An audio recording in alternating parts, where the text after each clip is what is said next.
Greetings to all melanated people all around the world. It's really a joy. It's a pleasure. It's an honor to be out here in nature and greeting you. Knowing I'm bringing a message of truth, a message of love, a message of emancipation to you. A message that if you apply it in your life daily, that it will work for you and you will come to know the truth, and the truth will set you free. Now, with that being said, my brother and my sisters, I want to speak to you concerning mind power is God power. And the reason why I want to speak to you concerning mind power is God power is because many have the wrong understanding of who God is. So, for me to explain to you who God really is, I have to first of all get you to understand that the Bible addresses the human mind and must be interpreted psychologically. That the Bible is not literal, neither is it secular history. Therefore, if you use the Bible and believe that the Bible is literal, it will enslave you and bring you under mental slavery. But if you understand that the Bible addresses the human mind and must be interpreted psychologically, then you will be able to use the Bible to create your reality consciously.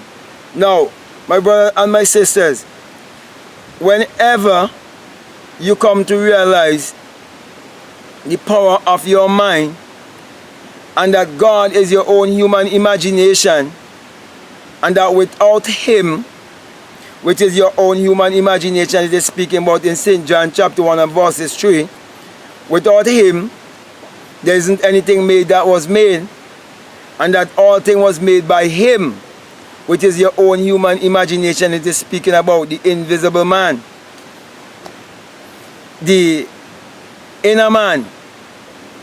When you understand that, you will also come to realize that whenever you speak about Jesus Christ and you have in your mind the belief of an entity or any power that exists outside of yourself, that you are in idolatry and you are disempowering yourself and you are going against the Creator that is in you, and you are worshiping an idol.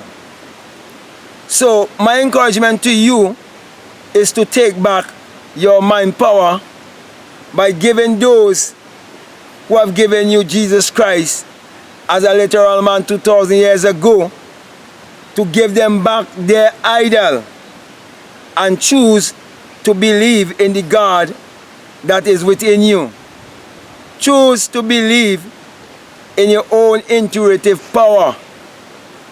Choose to believe in the Creator that is in you and learn to create your reality consciously. Now, Psalms 4:4 tells you that you can create your reality consciously.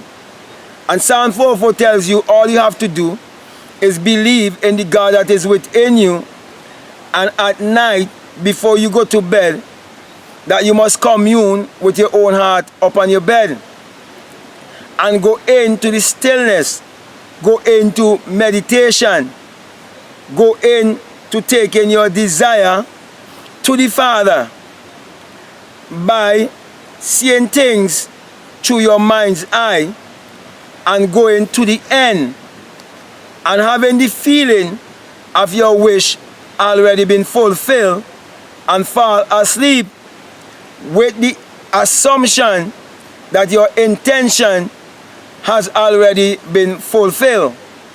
And Job 33 tells you that it is at this time that God will seal your instructions, because God is not an entity outside of yourself, but it is the creative power that is within you.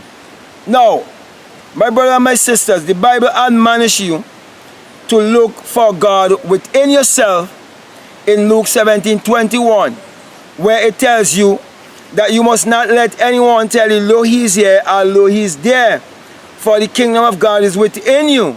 That He is not a person 2,000 years ago, that he is a personification of your own human imagination. So it is saying, do not let anyone tell you that the creative power is outside of you, for the creative power is within you. For example, I'm speaking to you and I'm looking through this camera, but this camera was first a thought. It was first imagined. The clothes that you're wearing, it was first imagined. It was first a thought. It was first an idea. The shoes you're wearing, the money that you're using, it was first a thought. It was first imagined. It was first an idea. Therefore, my brothers and my sisters, whenever you believe in a God outside of yourself, you are going against the only power and the greatest power that you possess upon the face of this earth, which is your mind power, and you are giving your power or your mind to be controlled by another. Thus the reason why when we were little children and going to school, they were impressing our subconscious mind to be religious and to have an employee mentality. So they will control our true currency, which is our thoughts. And so by doing so, control our time and our energy. But everything is energy and vibration. So all I'm saying to you, you have to reclaim your energy by taking back your true power, which is mind power, which is God power. So, my brother and my sisters, what I'm saying is that God is in you, and you have to accept the fact that God is within you, and that God is the creator in man, and that there's only one creator, and there's only one creative power, which is the power of imagining. And so you would no longer pray to a God outside of yourself, but you will go into prayer by having desire and going into meditation. And when you go into meditation, you will be able to see things through the single eye, or your mind's eye, or through the eye of God.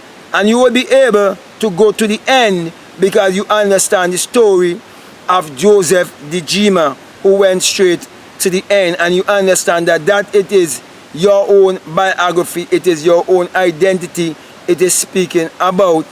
And when you go to the end, you can always fall asleep and believe that it is done, and it will come to pass in your life. So my brother and my sisters, all I'm doing here right now at this time is encouraging you to hold to the only power that there is to create your reality consciously, and it is mind power, by believing in the God that is within you, and believing that your mind is the garden of Eden, and believe also that as a man thinketh in his heart, so is he, and believe also that the Bible addresses the human mind and must be interpreted psychologically. So with that being said, I want to encourage you to continue to support this work by supporting my ebooks, and to also support us on Patreon. And for those of you who like to learn more of this teaching and to learn it in such a way that you would be able to teach it to others, I have a mentorship program whereby if you are willing to donate $50 or more on Patreon, I will give you my information and will be able to speak by way of telephone conversation, where I can expound more of these things that I will have experienced in my own life with you, and you will be able to teach others also and bring them into the place of abundance and prosperity, while you yourself will be able to come into your place of abundance and prosperity also. So with that being said, my brothers and my sisters, I want to give you the sign of true enlightenment, the sign that allow me and enable me to be here speaking to you. For hadn't it been that I would have awakened within my own self and exit my skull and found my body to be the tomb in which God descended and come down and must ascend into regeneration. then I would not be able to tell you, I would not have been able to tell you that the greatest mystery upon the face of this earth can never be known intellectually, that it must be experienced. And when you have the experience, you will experience the dawning of a new day, because you will experience the rising of the sun in you. It is the rising of the S-U-N in a S-O-N. And when you come to that experience, you will realize that without the sun, there is no life and there is no light. And without the human imagination, there is nothing made that was made. And that the human imagination parallels the sun, and that we are the people of the sun. Therefore, we are to use our mind power to create our every desire. So with that being said, I want to say peace, love you, I'm out.